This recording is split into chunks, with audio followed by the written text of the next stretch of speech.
Thank you, sir. Good evening. I'd like for everybody to please join me with the invocation, which will be followed by the Pledge of Allegiance. So if you would, please bow your heads. Heavenly Father, we thank you for this day and all the blessings you have given us. We thank you for providing us the opportunity to serve our citizens of Elkins. We ask that you guide us in our decision-making as we strive to help our community grow. We also ask that you watch over and guide our country's leaders. In Jesus' name I pray, amen.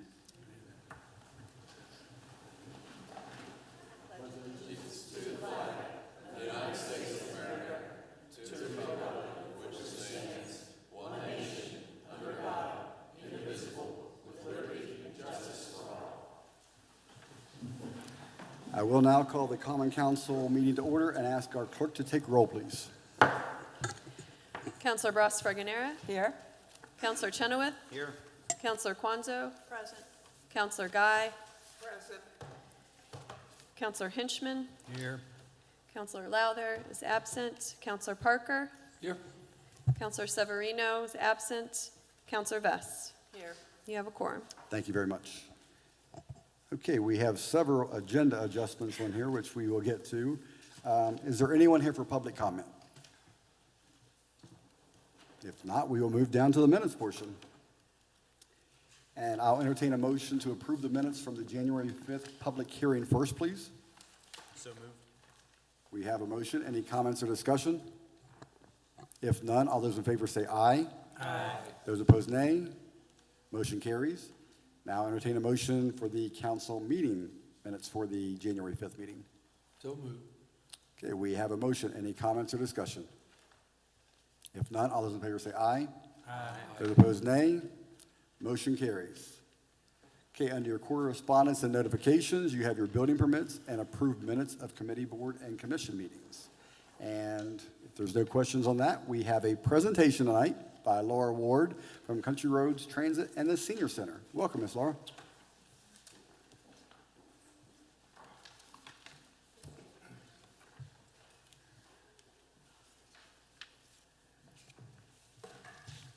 Hi, how are you? Good. It's good to see you again. I'm here, as I am every year, to report to you on your investment in Country Roads Transit, the public transportation system in Randolph County, and your investment in the citizens who utilize that service. So in fiscal year 22 and thus far in 23, we are experiencing an increase in ridership. We had a decrease in ridership, of course, like everything else during COVID, but we are on track to come back and probably surpass that this fiscal year. In fiscal year 2022, we provided 14,560 rides in Randolph County alone. Those are rides to work, to mental health and medical appointments, to grocery store and pharmacy, to social and recreational activities, and more. I'm sure all of you can understand the importance of those rides, even though most of us that are in this room have our own transportation. We don't have to worry as much about how we're going to secure groceries or how we're going to get to a vital doctor's appointment, but the people who utilize this service do. It's very important to them. It's their lifeline. Your continued investment helps transit keep that lifeline for those citizens. I will remind you that public transit is provided through a grant that leverages FTA funds with local funds. So that's a 50-50 match program. That means we have to raise half that money here, but it also means that every dollar that you invest in public transit in Randolph County gets a $2 worth of service here. I know you're really busy. I say this every year. I'd really love for you to come and ride public transit. I'd like for you to hear the citizens' stories yourself, the people who utilize this service. Come and ride for an hour or two. Ride for the whole day. It's on me, I promise. We won't charge you any fare. I just really want you to experience it. These are your citizens, and this is your investment, and I want you to experience that. You know, maybe you could ride with Beverly. So Beverly no longer drives because she lives in your town, by the way. She lives in South Elkins. She no longer drives because she's not medically able to drive anymore, and she's not medically able to work anymore. But she utilizes public transit to go to the grocery store and doctor's appointments and the ever-important hair salon visits. She also comes 3 or 4 days a week and volunteers at the senior center. It kept her from being a hermit. She was getting very closed off in her own little world with no transportation. So she comes there, she organizes all of our book sale, and all of the money from the book sale at the senior center goes to Alzheimer's research. So she is a big part of the senior center. She gets a nutritious lunch every day that she comes there that's affordable for her. And she has socialization, and it has increased her health in more ways than you can imagine. She usually rides with an 80-year-old who lives just a couple blocks over from her in South Elkins, named Mary. Mary is the tiniest little bundle of energy you've ever met in your life. She is happy. She's like the Energizer Bunny. She too, she's a widow, and she was getting very closed off in her own home and wanted to give back. So Mary can cook like you would not believe. And so she comes and volunteers 5 days a week at the senior center helping make lunch for other seniors.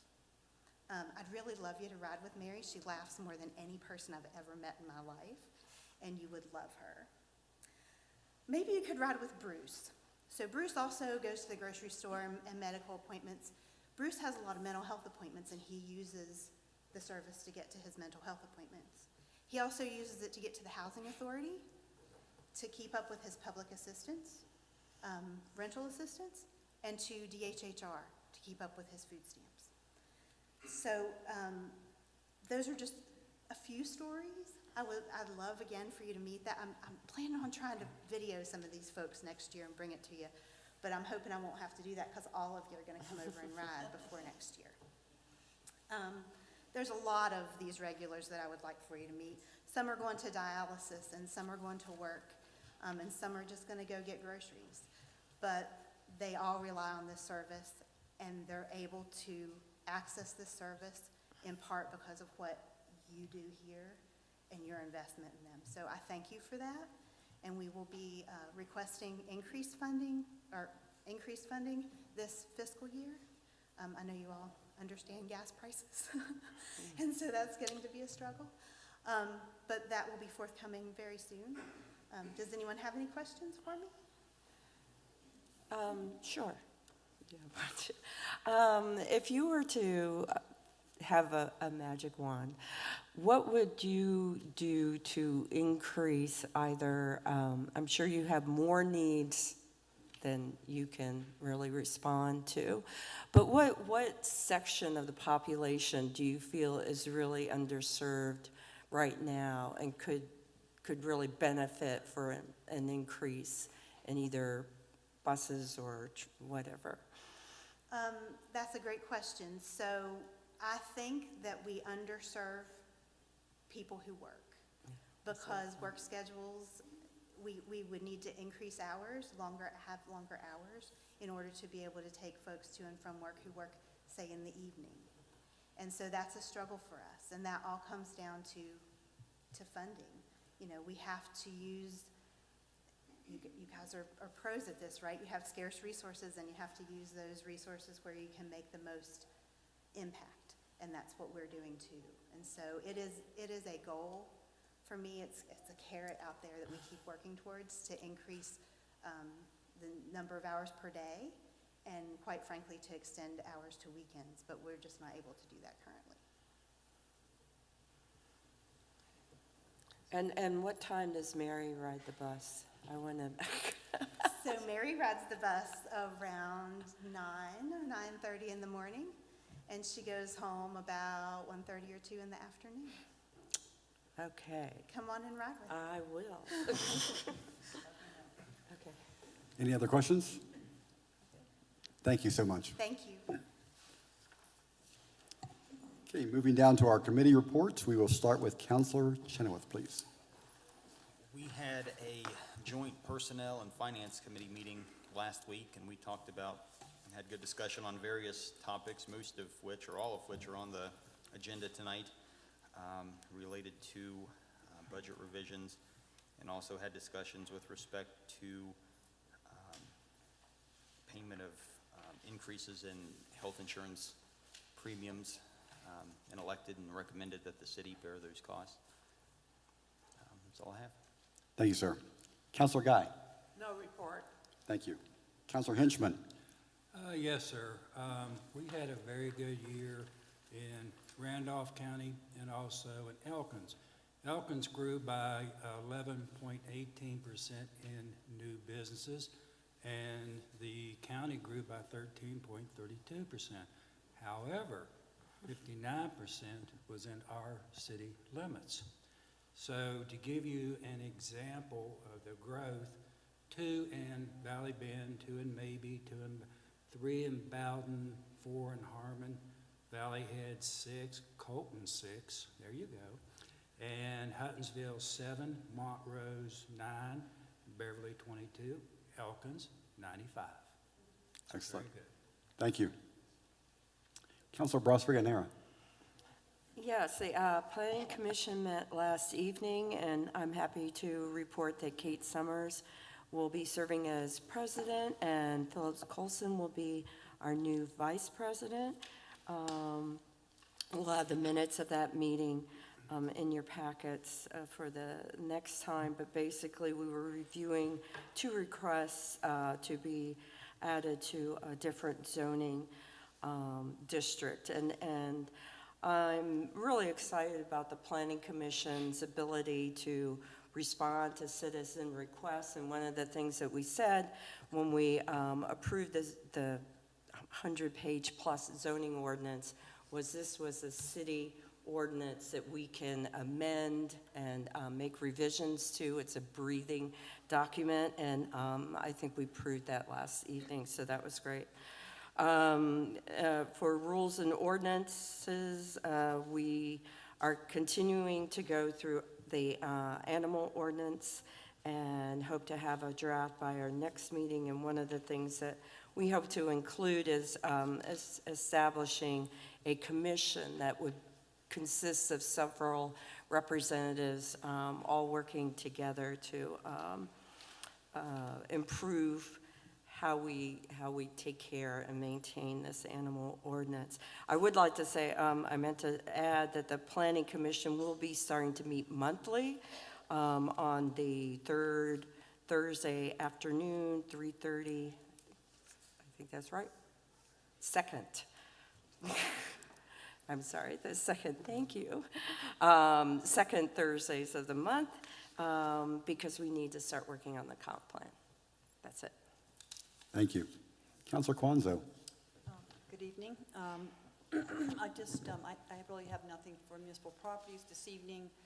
I'd like to just introduce Iris Allen. She's here. She's with the forest manager for Davis and Elkins College, and she'll be joining the tree board. So if you just wave to everybody, they know who you are. I did send out a resume for Iris, and I hope you all have a chance to read. It's very impressive. Welcome aboard. Okay, thank you. Counselor Vest? Yes, the ad hoc audit committee met Tuesday. We created positions for building inspector, code enforcement, and zoning officers, operation administrative assistant, which is on the agenda tonight to be approved by council. Next meeting will be February the 14th at 1 o'clock. Thank you. Counselor Parker? Yes, sir. Public safety met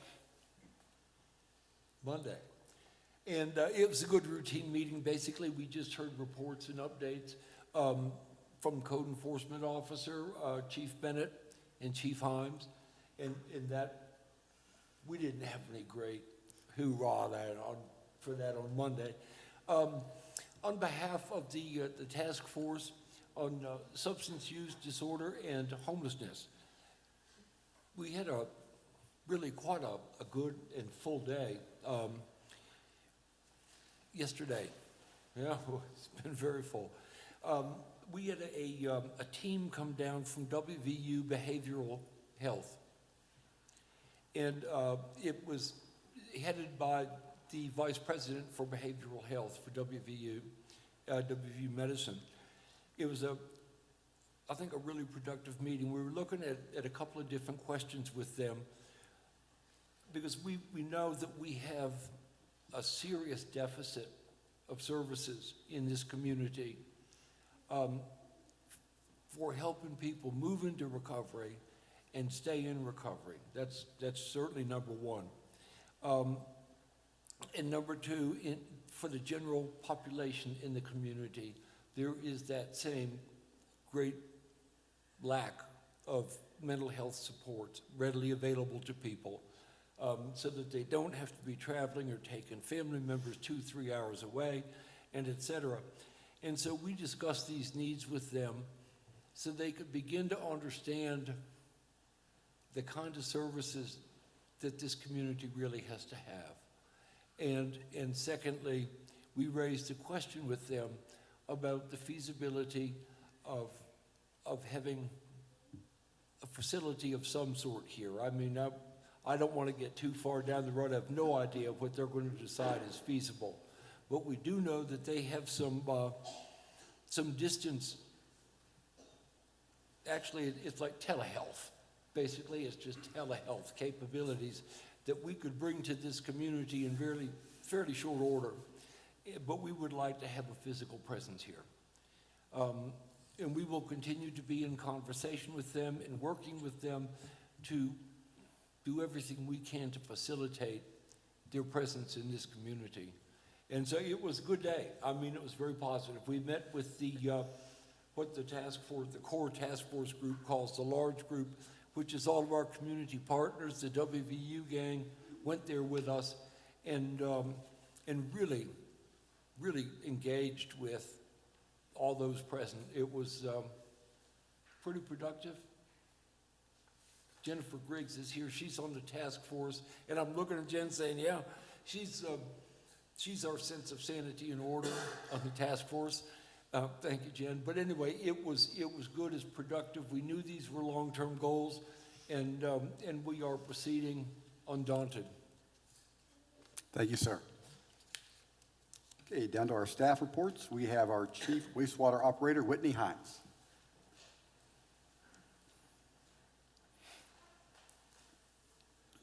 Welcome, Whitney. Oh, thank you. Evening. Firstly, I want to let you all know if you see a large white Freightliner going through town with a couple of grinning guys in it, that's the collection crew and their new sewer cleaner. We have actually got to use it quite a bit this week with the rain. The saying, when it rains, it pours, is true for wastewater. The first resident we used it on was Tickle Pink, that he was the first one to get it used on. So the truck it's wonderful. And if you guys have time, we're storing it at the sanitation department right now. They were kind enough to let us store it there until we get a place to put it. Come down and look at it. Would feel free to give you guys a demo. It's a hydro excavating tool on it also, so it cuts our digging time in half. Great truck, and the guys are pretty tickled with it, I think. They grin when they get in it, and they kind of fight over who drives it, so I think they like it. The SCADA that was approved so long ago is starting to come to a head. I talked to the company, and he said February would be when they would start to install the programming. The analog cards were hard to get, so that was a delay on that. So hopefully we can get that put in February, and hopefully in a few months we can get that up and working for our system. The generator grant that was approved so long ago to apply for, it's at the state level now. At the beginning of February, we'll go to the federal level, so keep your fingers crossed on that. That will be approved for that. And lastly, I know you guys probably get sick of me bragging like a mother with a newborn baby, but the last time I was here, I had 2 guys that got their collection Class C. I have 2 guys that are lab certified now. We've got a total of 4 lab operators, which we've never seen before. The same 2 guys passed their Class 1s. So if you see Brian Jenkins and Billy Mallow, tell them congratulations, because that is hard to do in the time frame that they did it in.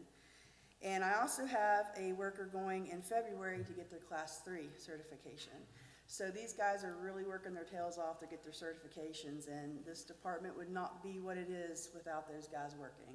So if you see them, tell them good job and congratulations, and keep doing a good job. So. And you're still fully staffed, correct? Huh? You're still fully staffed? Yeah, yes, sir. Yes. Got a good staff, I'm Yes. proud of them. So. Is there any questions? I did get to see the excavator work. For the people that don't know what she was talking about, it blows water straight down and sucks it up same time. And they actually run into a line they didn't know was there, which was about 1/4 of an inch, which if they would have dug it with the backhoe, would have cut it.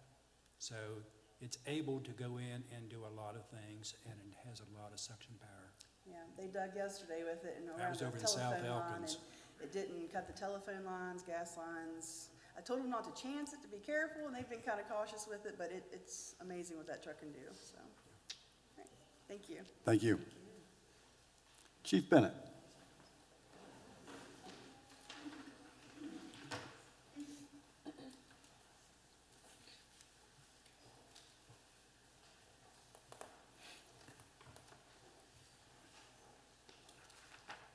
Good evening. I'll be presenting my annual report at the next meeting, so you'll have all kinds of fun numbers to listen to and hear about. Training-wise, we have completed the de-escalation intervention training. I think everybody in the department enjoyed it and found it beneficial. I'm getting ready to purchase and put out another program on responding to persons dealing with mental health crises. So I think that'll be another good course for us to take advantage of. On the 26th, next week, I have a phone conference with Motorola, who is our provider for body-worn cameras, and our IT people to get our preliminary steps on what we need to have in place before March when we do the actual fielding. That fielding will be on March the 23rd and 24th, and then we'll be up and running. And lastly, I'd like to thank the fire department. Last night, they were a major help to us. Yesterday, the Mountain Region Special Response Team was activated to assist the Mountain Region Drug Task Force with serving a high-risk search and arrest warrant. During the course of that, we ran into a very large, very heavy gun safe that nobody could magically remember the combination to. So it had to be cut open, but it really wasn't that easy either because we had to move the safe out of the house to cut it open due to fire risk. So SRT and the fire department, we had what I like to call a team building exercise last night, but we're really appreciative of you guys. Thank you. That's all I have unless anybody has any questions for me. Thank you, Chief. Mr. Kasecker. If I butchered your name, I apologize. We'll get there.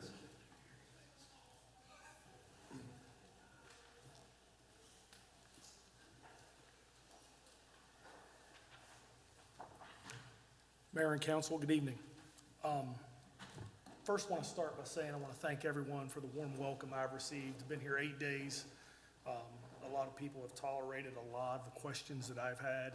Some of them may be quite obvious, but trying to learn the ins and outs of each department and each committee. So I attended a lot of meetings over the course of the last couple of weeks, learning exactly what the committees do, what their functions are.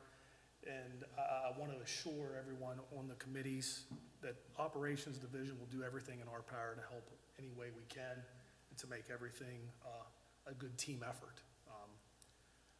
One of the meetings that I went through this week, I went over and toured the Darden House and walked through it.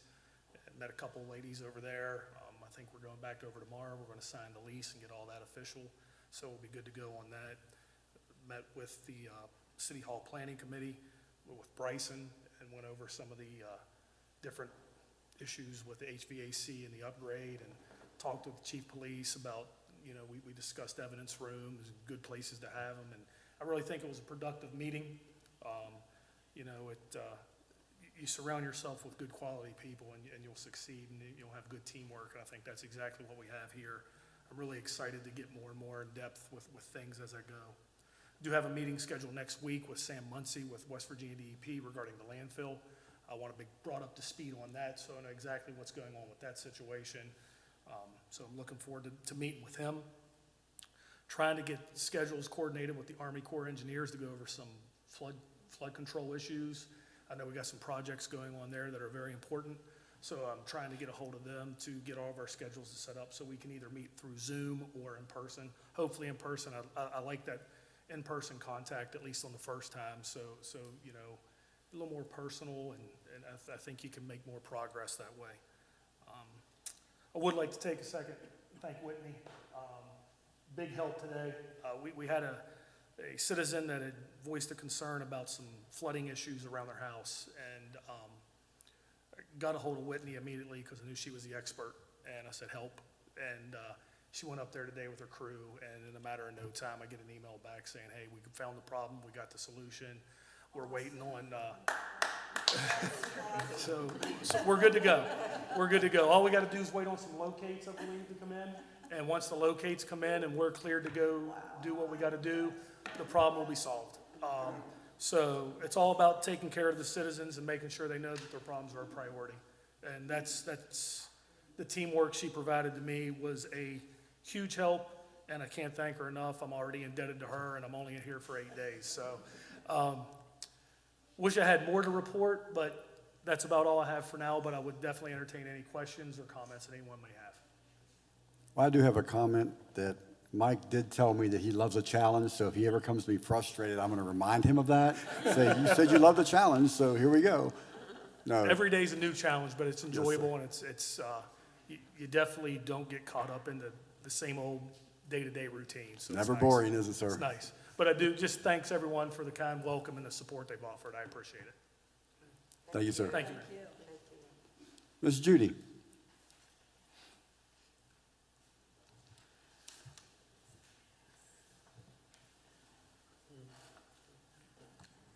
Good evening. In the treasurer's report, you have the monthly report for December, and as of the end of December, all funds are in the black. The water fund is slowly but steady increasing their revenues, so we're making a lot of progress, getting somewhat where we need to be as far as paying vendors within the 30 days. And then you also have the bank account balances for all of the accounts that we have. And prior to the meeting, I handed out the donated leave, annual report. I was notified by the state earlier this week that our municipal sales tax should be deposited into our account sometime next week. For the quarter, we will be getting $375,747.50. That's roughly $14,500 more than the same period last year. And let's see, ExecuTime, the new time clock system, we thought we'd be going live probably in February or March. That has been pushed back to April due to some illnesses with the software people. So that's been pushed back to mid-April. The Invoice Cloud, our online bill pay site. I've had a couple different phone meetings with them, working on setup configuration. Currently, that go-live date is mid to late April. They want to time it with our billing for that, so that's coming along well. Budgets to all the admin officers will go out probably early next week, maybe tomorrow, but early next week, which is about a week later. But we have some budget revisions, need to wait to see if they're going to be approved so we can get everything current through December 31st. And then finally, on January the 30th, I'll be attending the state auditor's budget workshop in Bridgeport that afternoon. And that's all I have. Does anybody have any questions? Thank you. Chief Himes?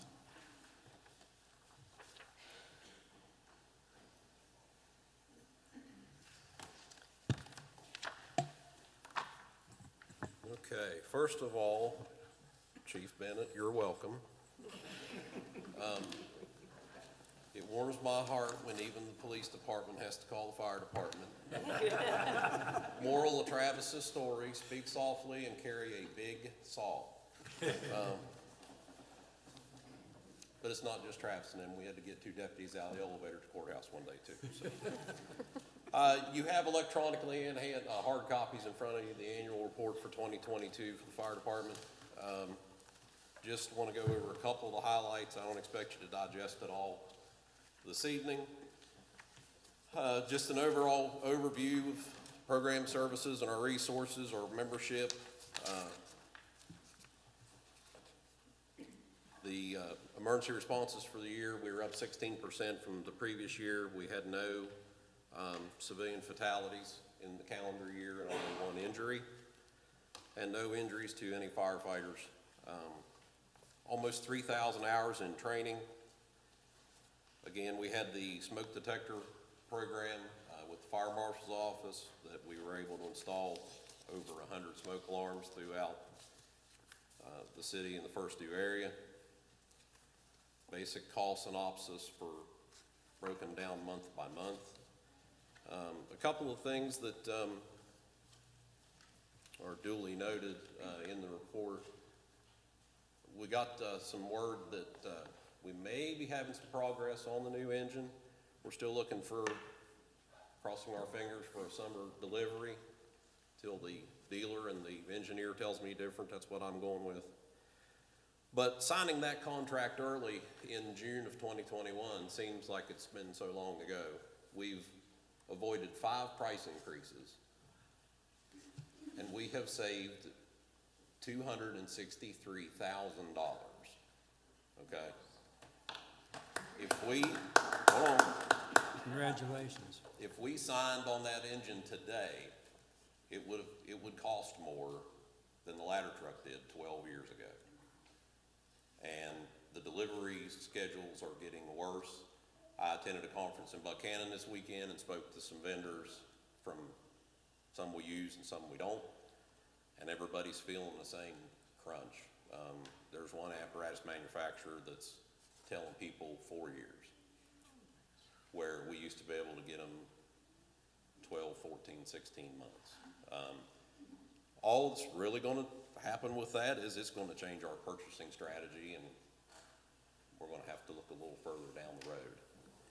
So, and then there's a little bit more detailed statistical stuff on call volume, types of calls, types of occupancies where we're running our fires, things of that nature. If you have any questions, don't hesitate to reach out. I'll answer anything I possibly can. I'll speak to the promotions a little bit later. I got a couple of things I want to bring up on that. So, anybody have any questions for me? Mr. Parker? On the runs you all are making. Mm-hmm. Well, first, let me just preface my questions with this. On the task force, we are trying to get a clearer picture of the number of overdoses in the region, you know, as a whole, really. And a big part of that, of course, is Elkins. Overdoses, drug-related incidents that you all may be involved with. Are you in a position to keep a record of any of that, Chief? I can tell you, Dave, 9.63%, 63 total calls last year were EMS assists of some type. And that could have been overdoses and maybe not. Usually, if we're called to that type of incident, it's in support of Randolph EMS. You know, getting them, either they need manpower for lifting or a specialized piece of equipment, things like that. You know, Thank you, Chief. We don't carry down 3 flights of stairs. We just take the ladder truck and work smart, not hard. Okay. So, Thank you. Yeah, and just as a side note, I mean, Chief Bennett is working with us to help us get those numbers in a reasonably timely and accurate manner. And yeah, we need that information for a number of reasons, as you can imagine. Sure. But thank you, sir. Anybody have anything else? Chief, I did notice under training you didn't have kickball listed, which I'm kind of concerned about, because No. Travis shows me the trophy every time I walk downstairs, so Well, you know, just saying. there's still another challenge on the table. There is. I got more fat guys than he does, so. Okay, thank you. Thank you. Ms. Sutton. Yes, sir, just a few things to mention this evening. We've changed a little bit the way in which we're soliciting or the partner organization applications, those requests for outside contributions, as Laura Ward mentioned this evening. We've created more of an application form, tried to standardize it a little bit, so that information will be mailed out to everyone we've contributed for this to in the past, and so they'll have that by next week, the end of next week, should have that in the mail. Interviews were conducted today for the HR generalist position. I was very pleased with the turnout, pleased with the interviews. I hope to have a decision made within the next week or so and be offering that position to someone. We are nearing a completion of the review and negotiation process, the 5G process that we followed for the hiring of a trail firm to do the design work. That's for the ARC grant, so we hope to announce that soon. And the intention is for them to get started in early February and then complete a majority of that work by the end of March, with some of it falling over into April, some of the more the outdoor work, flagging and things like that. I'm working with the group that you've seen several presentations for, that's been working on the TIF application to finalize that application for submission. A few other pieces of information that we needed to gather, and we will have that to the development office soon. Forest Towns attended briefly their meeting, I believe it was last week, and the board voted on offering the executive director position to an individual. Haven't heard the results, so I'm not going to announce who that is because I can't confirm that they accepted, but I believe that they probably have, so they will have an executive director in place soon for the Forest Towns. We are Sutton has been working diligently with LMC on the website upgrade, and they are currently migrating content from our existing site into the new site. And we saw a brief glimpse into that today, and it looks amazing. I'm really excited for that to be completed and have that available for the public. And finally, just mention that although it's still a little ways off, I know people are, because of the change in the election date, moving it from March to June. Everything else, of course, is pushed back with that, so our filing period for those interested in serving in the vacant positions or the available positions will be February the 21st to March the 10th, and the election is on June the 13th. That's all I have, unless anyone has any questions. Thank you. I had a question. What's the status of the streetscape plans? Melody and I met with them maybe 2 weeks ago, I think, and they had some questions. They had basically compiled all the information they had collected, all their background research they had done in the public information sessions, stakeholder sessions, and just had a few questions. We went through all the contents, and they're working on the final draft right now, and that should be available, I believe they said mid-February, and they'll send that to us, and we'll offer back any suggestions or comments, and then they'll come and do a presentation. Thank you. Ms. Roberts. Thank you, Mayor. Nothing in particular to report. If you have any questions when you come to the ordinances that are on your agenda, I'd certainly be happy to answer any questions about that. And with regard to what Councilor Bros-Ferganera said concerning the Planning Commission, it's only taken about a little over 4 to 5 months to get an amendment proposal that will come to the next council meeting with regard to properties and changing the zoning districts therein. So that's pretty good. It took that long to get to that point. And it went well. It was a good procedure, and I think the property owners that came were pleased with how it went. So there will be a recommendation, as Nancy said, and there'll be an ordinance forthcoming at your next February meeting. Anybody have any questions? Thank you. Thank you. Okay, moving on to the approval of the vendor invoice payments. So moved. Okay, we have a motion. Any comments or discussion? If none, all those in favor say aye. Aye. Those opposed, nay. Motion carries. Under unfinished business, we have ordinance 309, an ordinance of the Common Council of the City of Elkins, West Virginia, renewing franchise agreement with Sequel 3 Communication 2, doing business as Optimum. This is the second and final reading.